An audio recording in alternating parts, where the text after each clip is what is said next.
KUHP baru resmi berlaku, namun publik mengkhawatirkan penerapannya akan mengekang kebebasan berpendapat.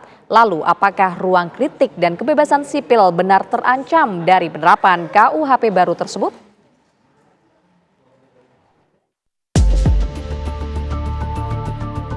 Kitab Undang-Undang Hukum Pidana atau KUHP yang baru resmi mulai berlaku. Pemerintah menyebut aturan ini sebagai pembaruan hukum pidana nasional menggantikan KUHP lama peninggalan kolonial Belanda. Namun penerapannya menuai perdebatan publik. Sejumlah pasal dinilai berpotensi menimbulkan multitafsir dan dikhawatirkan dapat membatasi ruang kebebasan berpendapat. Salah satu pasal yang menjadi sorotan adalah tentang demonstran yang bisa dipidana bila lalai menginformasikan aksi kepada polisi. Yang kedua terkait dengan pasal penghinaan terhadap presiden, wakil presiden, dan lembaga negara.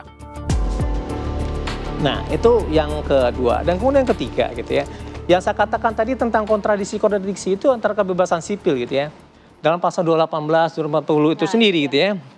Nah, ini kan sebenarnya suatu kebebasan sebenarnya harus diberikan. Dan di situ ini tidak ada ukuran sebenarnya gitu. Yang dimana dimaksud sebagai penghinaan. Nah, kritik kadang-kadang gitu kan. Ini sangat tipis sebenarnya. Ya, perbedaannya sangat tipis sebenarnya antara penghinaan dengan kritik gitu kan. Nah, ukurannya apa? Nggak jelas sebenarnya. Walaupun berapa kali gitu kan wakil menteri atau bahkan menteri sendiri mengatakan gitu kan, ini kan beda antara kritik dengan penghinaan. Nah, tapi kan itu kan kembali lagi kan, kalau saat ini kan deliknya aduan, Bang.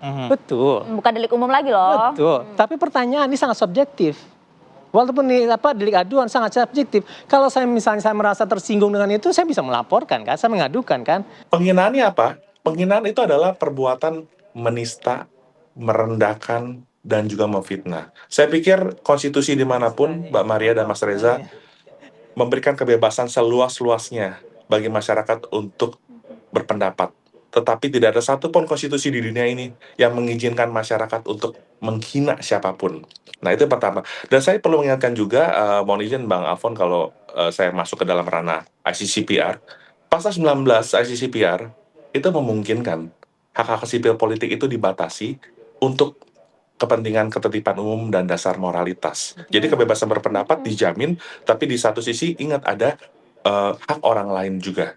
Nah, dalam hal ini saya sudah menyampaikan juga, kalaupun perbuatan itu dianggap sebagai suatu penghinaan, pembentuk undang-undang mencoba untuk mengkanalisasi perbuatan tersebut bahwa tidak akan pernah ada proses hukum tanpa ada pengaduan resmi dari presiden, wakil presiden, atau dari pimpinan lembaga terkait. Merespons hal tersebut, sekelompok mahasiswa dan pegiat demonstrasi mengajukan uji materi ke Mahkamah Konstitusi. Mereka menilai pasal-pasal tersebut berpotensi bertentangan dengan prinsip kebebasan berekspresi yang dijamin konstitusi. Lantas sejauh mana KUHP baru berpotensi mengancam ruang kritik dan kebebasan sipil? Tim TV One mengabarkan.